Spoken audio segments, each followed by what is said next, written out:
मेथिरू प्रस्तुत करंतु hair mask केशरे एभली करंतु व्यवहार अल्प दिन में मिलिबो बड़ फायदा। वर्तमान खराब लाइफस्टाइल एवं खाइबा अभ्यास हेतु लोकंको केश बहुत अधिक झड़िबाकु लागुछि।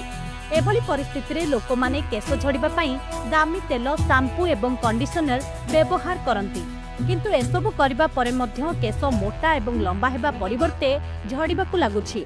तेबे केश पई केमिकल प्रोडक्ट रे अधिक टंका खर्च करिबा परिवर्ते आपण निज रोषे घरे थिबा एही जिनिस गुडिक व्यवहार करिबा उचित। केवल आपणको केश झड़िबा बंद करे नाही, बरं सेमानकु मूलरु स्ट्रॉंग करे। प्रदूषण एवं बदलुथिबा जीवनशैली कारणरू केशरे खराब प्रभाव पकाई थाए। जदि केशर चिकित्सा न करंती ताहले बहुत समस्या सृष्टि होई पारे, जथा केश झड़िबा, डैंड्रफ, शुष्क केश आदि। किंतु एहाटारू दूरे रहिबा पई जरूरी नुहे जे आपण दामी प्रोडक्शन व्यवहार करंतु किंबा पार्लर रे पैसा खर्च करंतु। रोषेई व्यवहार हेउथिबा मेथी को आपण केश संबंधी समस्त समस्या को दूर करि परिबे। मेथी रे protein, vitamin C, potassium, iron, nicotinic acid एवं लेसिथिन प्रचुर परिमाण में मिली थाए।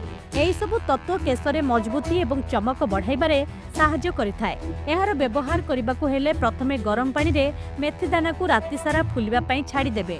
परे केशर समस्या हिसाब रे आपण एथिरे बाकी जिनिस मिसाई हेयर मास्क तयारी करिवे। जदि आपण केश झड़िबा बंद करिबाकु चाहुचंती ताले राति सारा भिजई करी रखिथिबा मेथी दाना को पेशी पेस्ट प्रस्तुत करि दियंतु। एहा परे एथिरे नडिया तेल को मिसाई केशर मूल रे लगांतु। हेयर मास्क को 30 रु 40 मिनिट पर्यंत सुखिबाकु छाड़ी दियंतु। एहा परे शैम्पू रे केश को भलो भाबे धोई दियंतु। सप्ताह रे एई बडी थरे व्यवहार कला परे केश उठिबा आरंभ होई जिवो। राति सारा गरम पानी रे भिजा होई रखा हैतिबा मेथी दाना को दही सहित पेशी लगांतु। एहा परे एई पेस्ट को केशरे लगाई घंटाए परे शैम्पू लगाई धोई दियंतु। सप्ताह रे 2 थर एई मास्क को व्यवहार कले फरक अल्प दिन रे जानि पारिबे।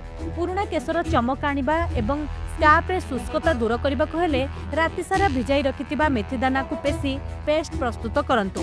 एथिरे अंडार हळदिया अंश को मिसाई केशरे आधा घंटा लगाई सुखिबा पई छाड़ी दियंतु। एहा परे शैम्पू लगाई केश को धोई दियंतु।